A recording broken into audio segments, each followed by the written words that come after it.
So what am I saying? For example, let me give you another example. We have been to US Africa. We have been to some other engagement with other countries. Now we have been invited for Russia-Africa Summit. We have made a decision, very respectfully as heads of state in Africa, that any engagement with other partners must be an engagement of equals. And for it to be meaningful, if we are going to meet the president of a country, we have organized ourselves that the Troika is going to represent Africa. The chair, the current chair, the past chair, the chair that is coming, and the heads of our regional economic commissions, about 6, 7 people. But what happens continuously? When others want to engage with us, they don't want to deal with the Troika. They want to invite 50 heads of state. So we go to a meeting, just explain to me what kind of outcome you expect where 50 heads of state are sitting. Everybody is asked to speak to 1.5 minutes. You speak to for 1.5 minutes. What kind of engagement are you going to get? You're going to get nothing, right? The best that you get is photographs.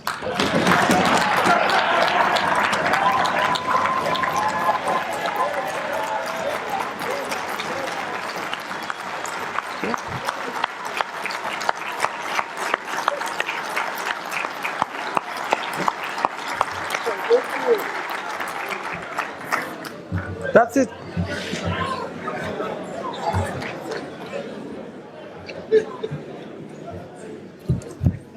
Precisely. You get these photographs, they normally line us up somewhere, crowd of 50 heads of state. And that's all we come home with, because there isn't time to engage any serious country that wants to engage with Africa, must respect first our architecture. If we have said we are going to be represented by the Troika, why are you inviting 50 people unless you want to sabotage the whole discussion?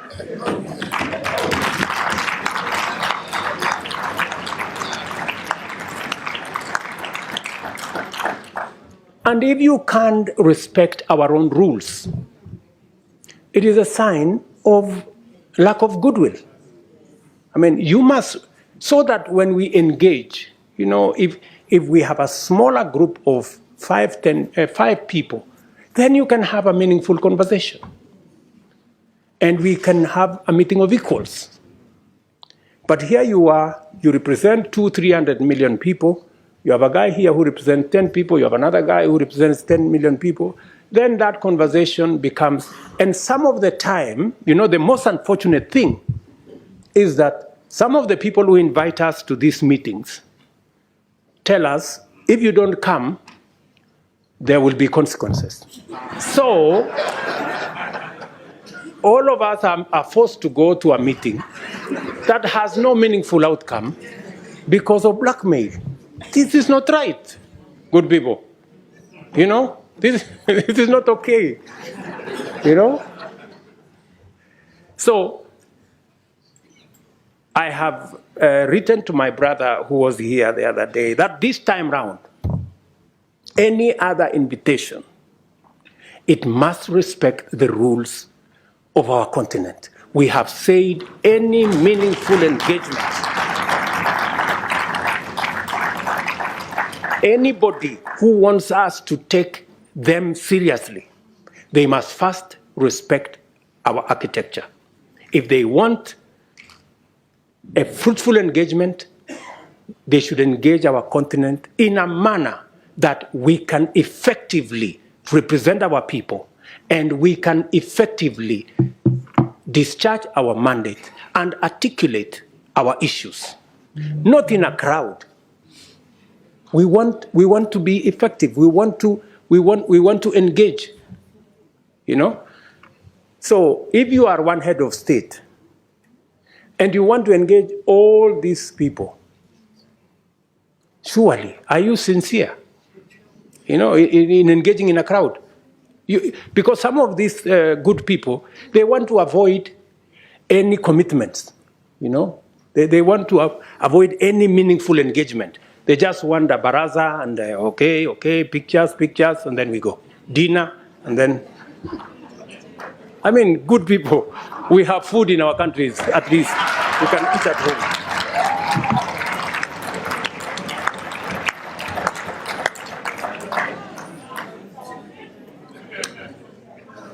The Africa Union reform agenda must therefore become a priority this session. And you must, members of parliament, you must interrogate and conduct the process to ensure that structurally the roles of the Bureau, Summit, committees, regional caucuses, Secretariat, and Commission are rationalized to give Africa a fit-for-purpose continental governing body worth its name.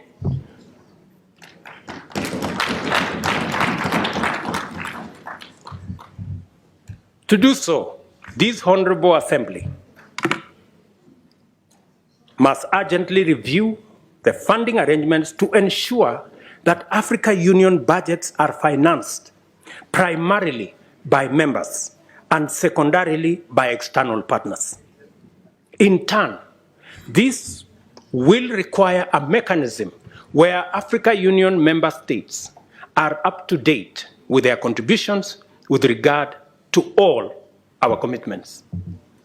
As matters stand, our most core mandates depend on the goodwill of development partners. Just imagine, including critical peace and security matters, that our own peace and security fund is funded by development partners more than is funded by us as heads of state and countries. Good people, this needs to change. Africa solutions must look like solutions. And in principle, they ought to emanate from us. How do we say we are providing African solutions if it is funded by development partners? It's a fallacy. It means we have no capacity to provide Africa solutions if it is being funded by others. A case in point, we have a situation in Sudan. The generals in Sudan are bombing everything.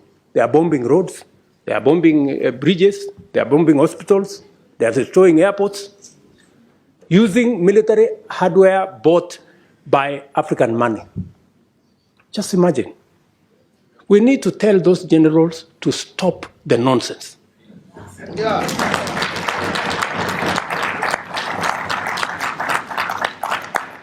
Military capacity is for fighting criminals and terrorists. It is not for fighting children and women and destroying our own infrastructure.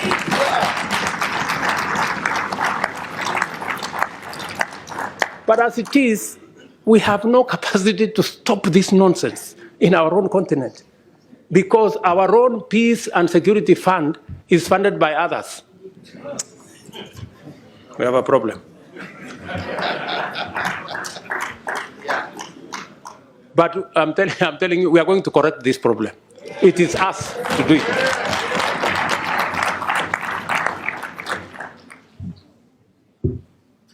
Let me also tell you that I think we're going to have a new, and we need your help. You know, we need your support. You must take up your role. You know, you must take up your role and make sure that our executive, the people running the Africa Union, are held to account.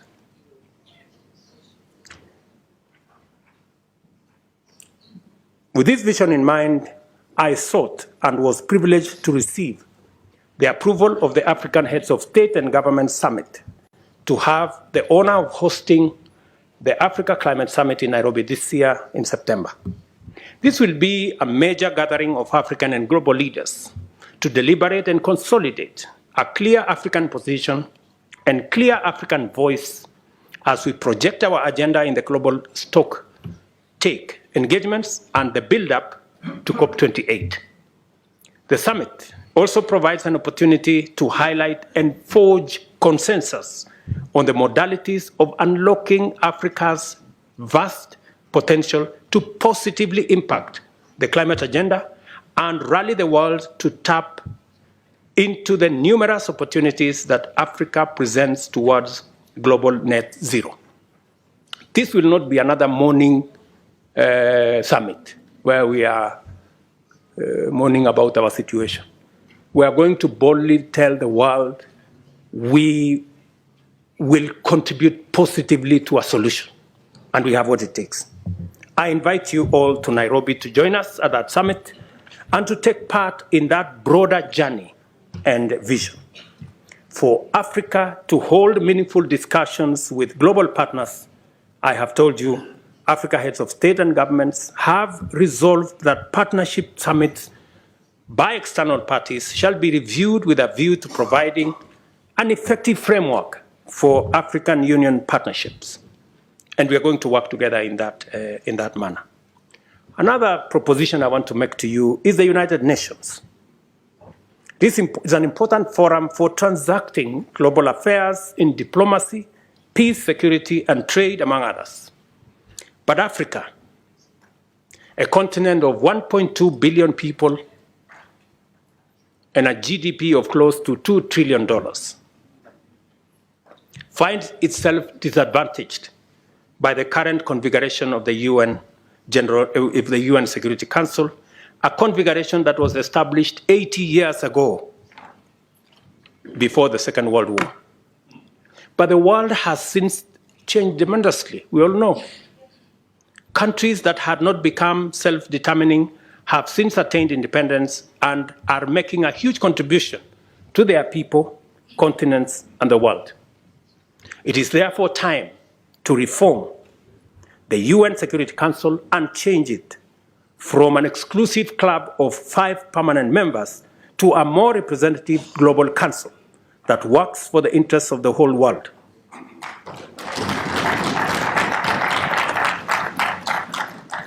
We have said Africa must have, at the minimum, 2 permanent seats at the Security Council. And by the way, we are being very modest. Yeah, we are being very modest because we are understanding. We must therefore work together to make our continent prosperous. For that is what it deserves, and our people now and generations to come, and improve our relations with global business and global investments. One final thing that I know many of you have talked about Paris. Yes, we will be going to Paris because we want to occupy every space. We are going to be consistent. We are going to be coherent. We are going to be audible until there is no place to hide.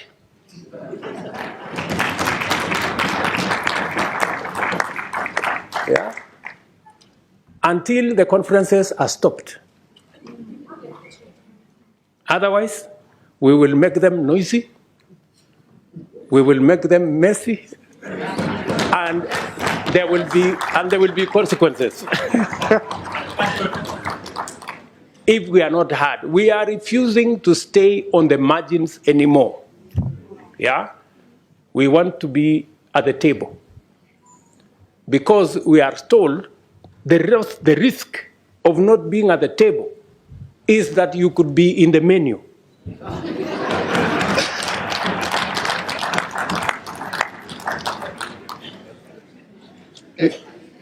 Do you understand? So we are going to occupy every space. And we have been gentlemen for far too long.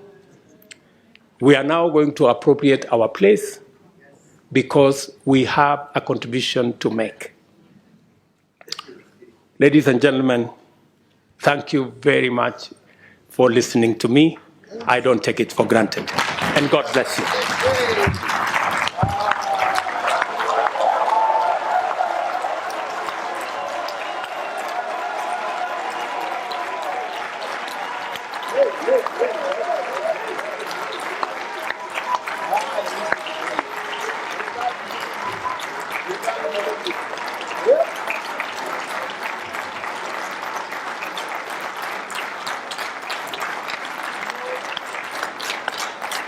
Thank you.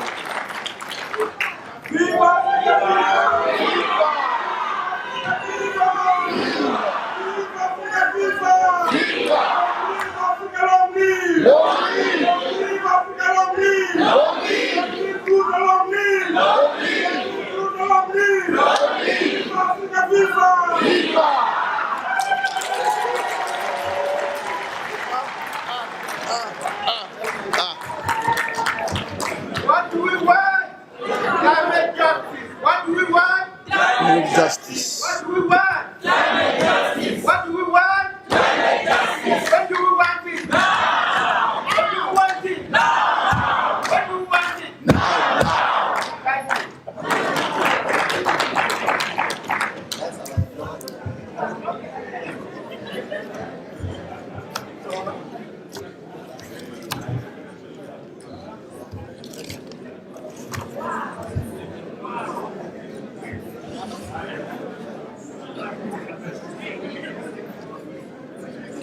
I have nothing to say. I have nothing to say. I have nothing to say.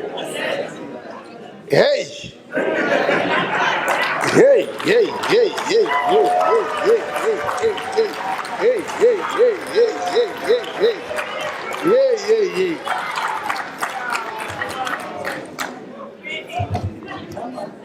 Your Excellency. Your Excellency. I am standing here saying, what can I say? Nothing but to just thank you, nothing more. Just thank you. Hey. Yeah. Yeah.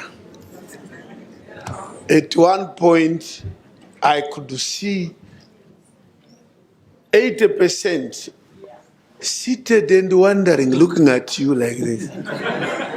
Wondering whether this is coming from a president of this continent. People have always wanted to hear what you say, but they don't hear it.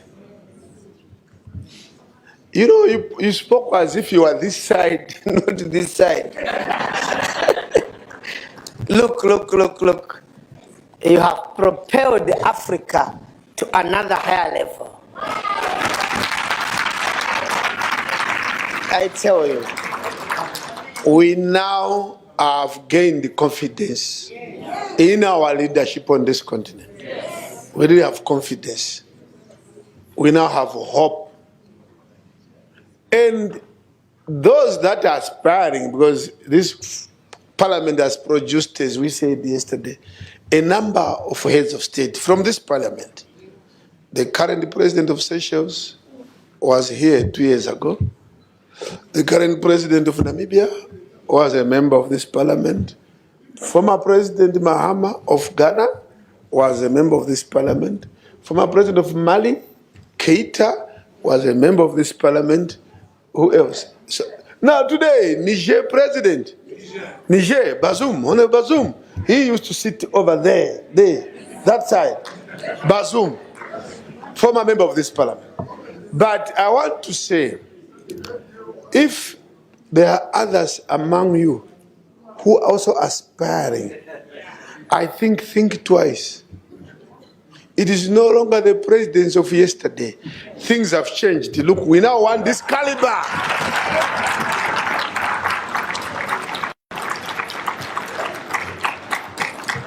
This is the caliber now we are looking for. So you may have to withdraw your candidature. Anyway, if you listened properly, and all of you listened, this can be a speech, a talk, but in my language of academic life, this is not a speech. It is a treatise which lives forever. Treatise.